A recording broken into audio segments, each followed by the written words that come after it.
So these past couple days, there's been rumors going around on what the next master level in Doom Eternal is going to be, which actually, I think it's been a week, give or take, maybe. But the rumors basically say that the next master level is going to be Taras Nabad. And the reason why so many people believe that is because Midnight was streaming on his second channel, and a user popped into his stream and said the next master level is going to be Taras Nabad. So yeah, if you want to believe this guy who's going by the name Hugo Martin, who just so happened to have a typo, and then I guess completely dipped the stream, if that's anything to go by, then yes, it's confirmed. I would say just take it with a grain of salt. Obviously, with all the things surrounding DLC 2 and how that's pretty much come and gone, and people want to be challenged, any little bit of information we have in terms of master levels and how we're going to get that sexual stimulation that a lot of masochists in this community seem to be, they just took that and ran with it. I think when this video is going to come out, Hugo Martin's going to have another stream provided they don't delay it. So I'd imagine in that stream, if he really did say that this typo make-believe level was going to be the next master level, then I'm sure we'll hear something in that stream. But the point of today's video was I wanted to say we should really set our expectations. With the fiasco that was the Ancient Gods Part 2 DLC release and how there was a massive push for how the DLC should have been harder and how Hugo and idsoftware basically neutered the experience for gaming journalists and everyone else to find this DLC a little bit more palatable. You know, I do say that with air quotes because that was some people's stance, while on the other side of the spectrum, others thought DLC 2 was still incredibly hard. Wherever you fall on that spectrum, I bring this up because that experience really put the entire community out there. Some were much more casual, some were much more elitist, or at least giving off that impression to others. You know, I primarily played on console. I was someone that said the DLC felt incredibly easy, and in turn I was called an elitist, but I thought that was still good because when you get branded something and you feel like that's a false title and just blatantly put on you without getting defensive or angry or upset, it puts you in a position to, you know, be able to step back and evaluate the situation, why you feel that way, why you felt it was necessary to put your feelings or your stance out there, why you're being opposed or even, you know, called or branded something that you feel isn't right. It was a shit show ultimately. And in the ashes of DLC 2, the one sign of redemption was master levels. And of course, Hugo Martin saying that they're not going to be kind to us when they design these new master levels because everyone was bitching and complaining. I'm sure that brought a lot of smiles to a lot of faces, including mine. But here's something else I want to bring up to you.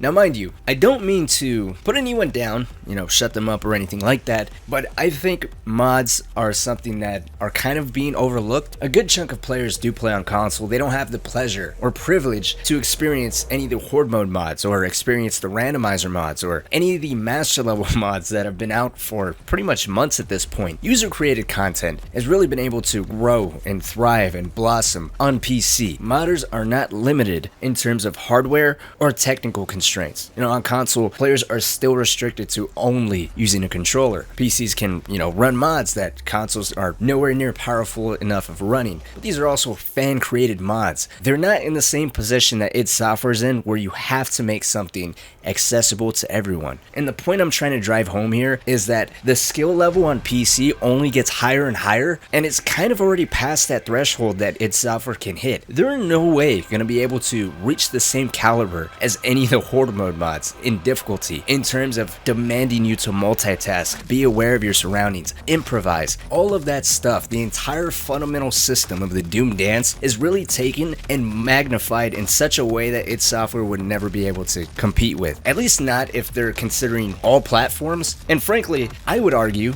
because that skill level continues to get higher and higher on PC, a lot of those players completely surpassed console players. They don't have that. Whether it be in training or just flexing your reaction time and how well versed you are in Doom's mechanics and how to utilize those on the fly. And I think there's something else we need to really consider. Not everyone has the same definition of hard. Some people, hard just means bullshit. You enter an arena and then automatically you get 2 buff totems, 2 possessed barons of hell, 2 tyrants, a doom hunter, and let's say, I don't know, a cursed prowler. But because he's buffed, he's just going to constantly teleport. Others, or in my case, since they're really trying to drive home how Doom Eternal is a skill-based shooter, I would surmise that a lot of these encounters are going to be smart placements. Like, for example, I was having a chat with someone in the Discord, which link is down below, and we were talking about how there's a lot of meme-ish arenas in DLC 2, like in World Spear, how you get a lot of imps thrown at you, or in the very last fight in Amora, where you get a lot of stone imps thrown at you, and the whole point of that fight is to finally just use a full auto mod on the shotgun. I think it'd be a great opportunity to to use moments like that in master levels to kind of mess with player expectations and then follow stuff like that up with something that's incredibly challenging, or even introducing players to concepts that were maybe cut from the game for one reason or another. Like the idea of a Spectre totem was popped up, where wherever this thing is introduced into the fight, now everything in the arena is a Spectre enemy, so you can't meat hook anything. Imagine an arena like that where you get a Spectre Tyrant and a Spectre Archvile and a Spectre Doom Hunter, and now you got to figure out how to not only manage these three things that are probably a giant pain in the ass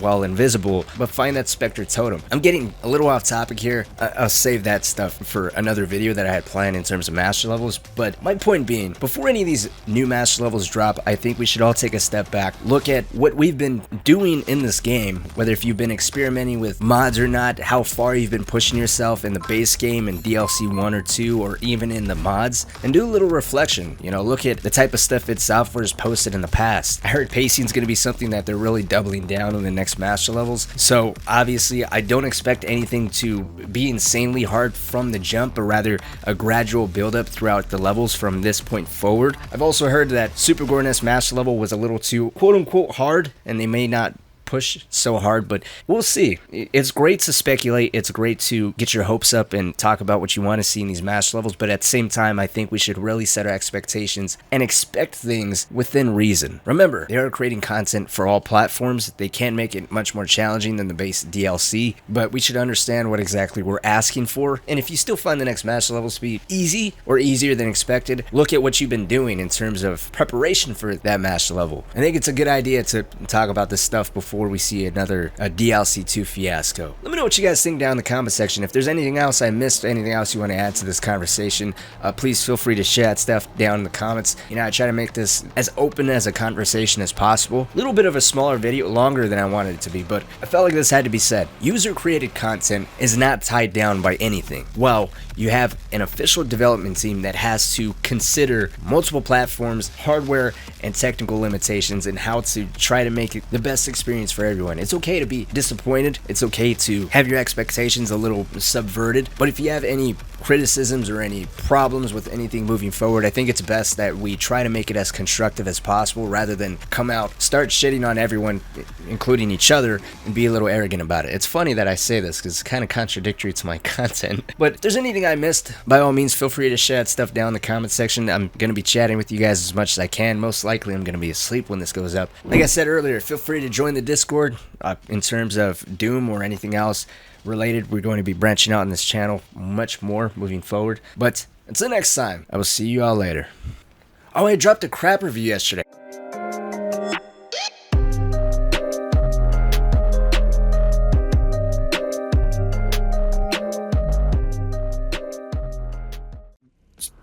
Sit in my shoes for a second, and so we have to make the game for them, and we have to make the game base game content like a DLC, all the way to Dracu. Now that's a pretty wide gap, and I would say that Doom is one of the most uncompromising skill-based FPS experiences out there. So this stays like this for Nightmare, and that's like that on Herbie Plenty. The game's just not set up that way. Like, of course it's something I'd like to do. It's not something we can do. So unfortunately, we have to use a bit of a one-size-fits-all, you know, for the entirety of our Doom fan base. So that's just